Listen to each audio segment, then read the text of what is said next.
I'm at PAX, and I'm with Matt Carofano, who is the lead artist for Skyrim. Now, I've heard some stuff about this game. There's been some talk about it recently. Yeah. I played it. I really like it. It's very fun. It's one of the most beautiful games I've played, so good work on that. Yeah, thank you very much. I honestly, there's so much to talk about here. The most recent thing I discovered was the fish. I just want to know about the fish. How many kinds of fish are in the game? There are a few types of fish in the game, and there are lots of other critters. You can pick, butterflies, moths, there are rabbits in the game, and we added a lot of that into the game to make it, more believable, and it all ties into the alchemy system. So if you kill or catch all those critters, you can mix them up and make potions out of them.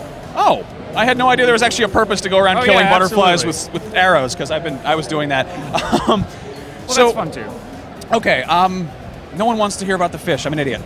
Vampires, recently announced. Yes. What's the story with that? Because vampires were in Fallout, and that was kind of like just a perk, it wasn't really like a big thing. Can you actually be a creature of the night? Yes, you become a vampire. It gives you some abilities and also some negatives, and you run around and you have to feed on people to keep going as a vampire. So you can sneak up on them at night and drain their blood. Oh, wow. Now, this being the day and age of Twilight, a lot of people asked, what about werewolves? Is there any chance of werewolves? There's, no comment on werewolves at this time. No comment on werewolves. Okay. Another hot topic is the same-sex marriages. Yeah, so how does that work? Basically, if you want to get married in the game, you can. You put on an amulet that kind of shows the other characters in the game you're interested, and it's just kind of a little bonus. The best part about getting married is you have your spouse you can have them as a follower, and they'll come adventure with you. Oh my God! On top of which, they'll cook you a meal every day. Yes, which is pretty fun. Okay, so same-sex marriage is obviously big hot button issue. What about inter-species? Can you marry an Argonian? Is that a thing? Yes, you can. If they're interested, you can get married. We keep things pretty equal in Skyrim. What are they into? What are they like? I don't know. If I'm trying to impress them, what do I do? I don't know. Another topic. Dragons. Everybody loves the dragons. One of the first questions was, can you ride the dragons? You cannot ride the dragons, no, but you do learn their language, which is pretty powerful. It gives you all these shout abilities, and shout at that's the dragons. Awesome. So with Oblivion, one of the big things was horse armor. Is there any chance that it's going to be riding dragons is going to be like a DLC thing, maybe? Or anything's up in the air. We haven't figured out what we're going to do with DLC yet, but we're really excited about adding some new content, new features, later on. Okay. Definitely. Another thing was, how is the DLC going to be delivered exactly? You just recently announced that. Is it going to be like the DLC for Fallout, or is it going to be more like it was for Oblivion? Probably more along the lines of Fallout. We're still in the early stages of what we're doing with DLC. Yeah. We're focused on just finishing up the game. I can imagine. I mean, it's kind of ridiculous. The game's not even out yet, and people are like, so what's the DLC going to be? Yeah, we play wait. the game first. We wait on the DLC until we're all done, and then kind of move on to what's going to be the next thing. Okay. One question somebody had was, will you be able to change your character's appearance mid-game, like you could with Pinkerton and Fallout? Not at this time. No, it's something we've given some thought to, and it might be one of those features we add later. But no, right now you're the character you play with. Okay. Very cool. On a more serious note, I had a question. One of the rumors I heard at E3 was that something was not working in the engine and that John Carmack had to come in and fix things. Is there any comment on that, or is that just complete speculation? I don't think there's any truth to that at all. Okay. Obviously, being a company with id, there's a lot of benefits between shared knowledge there. But no, we're making sure the game's all ironed out, getting rid of bugs, and making a nice polished game. Okay, so I have a really stupid story. One of the earliest concept art photos that showed up was the one of the bear standing behind the mammoth. Yes. You know that, you've seen that picture, you probably drew that. I saw that, I kind of glanced at it, and I saw the mammoth's tusks, and I assumed they were tentacles. I just jumped to the conclusion that it was a half bear, half squid, and then it kind of became a thing that I had. I was like, oh, it's a squid bear. So I made this as a shirt that I drew. That's excellent. And I don't know, it was really just me being really dumb and not knowing the difference between a dead elephant and a bear standing next to each other and a totally impossible animal. Is there any possibility whatsoever that at some point, at some time, we'd see a squid bear in the game? I could say there's definitely a possibility of that. I don't know that we'll be able to do that for you. I can draw. I drew this. Maybe we'll get a picture of your T-shirt for some concept art. We'll get the guys working on that. Speaking of concept art, actually, I had a really. This was right when I was leaving my demo. That the loading screen was up and it shows off the different things with the facts about them. One of them was like a robot dwarfish. Yeah, the Centurions. Yeah. What is? Yeah. Is so. The Dwarven Centurions are back in Skyrim. Okay. It's not something a lot of people have seen. They're kind of hidden away. They're very high-level creatures, but there are lots of varieties of Centurions in the game, and you do explore Dwarven ruins. Oh, wow. Okay. Cool. The mountain, what is it? The Fist of the World? The Throat of the World. Throat of the World. Fist, I don't. Anyway, you guys said initially, really early on, that it's like 7,000 steps to the top of that?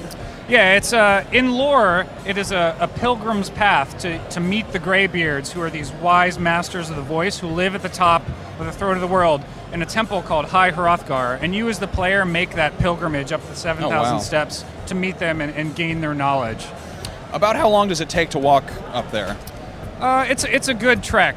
I don't know exactly how long it takes you to get up there, but you get a lot of nice views of the whole world. You get some really cool. Yeah, the whole there. game looks like a motivational poster. It's kind of incredible. Like, I was really impressed seeing just at nighttime. I hadn't seen any nighttime gameplay, and seeing fog rolling down from the mountains. Was I imagining that, or is that like? Yeah, no. We have a whole new system for how clouds behave and how they're tied to the weather. It's all dynamic. They animate and fade in and out through the different weathers. Lots of fog and auroras and lots of variety in the weather system. Very cool. Yeah, the snow we saw early on, the procedurally generated snow that falls on rocks and appears there. That's incredible. Is there hail? There's no hail. There's some spells that might do something similar. Okay. We saw that one thunderstorm spell. I saw one that was you summoned a sword, a magic sword.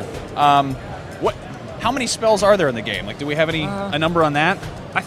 I might get it wrong, but I know there are over 80 spells, maybe close to 100. Oh my god! And they're all incredibly unique. You have the 5 different schools of magic, and there are unique perks for each school of magic, so you can really specialize. If you want to do conjuration, summon, beings from Oblivion, you can summon Dremora, or do destruction spells. We have a perk tree for each school.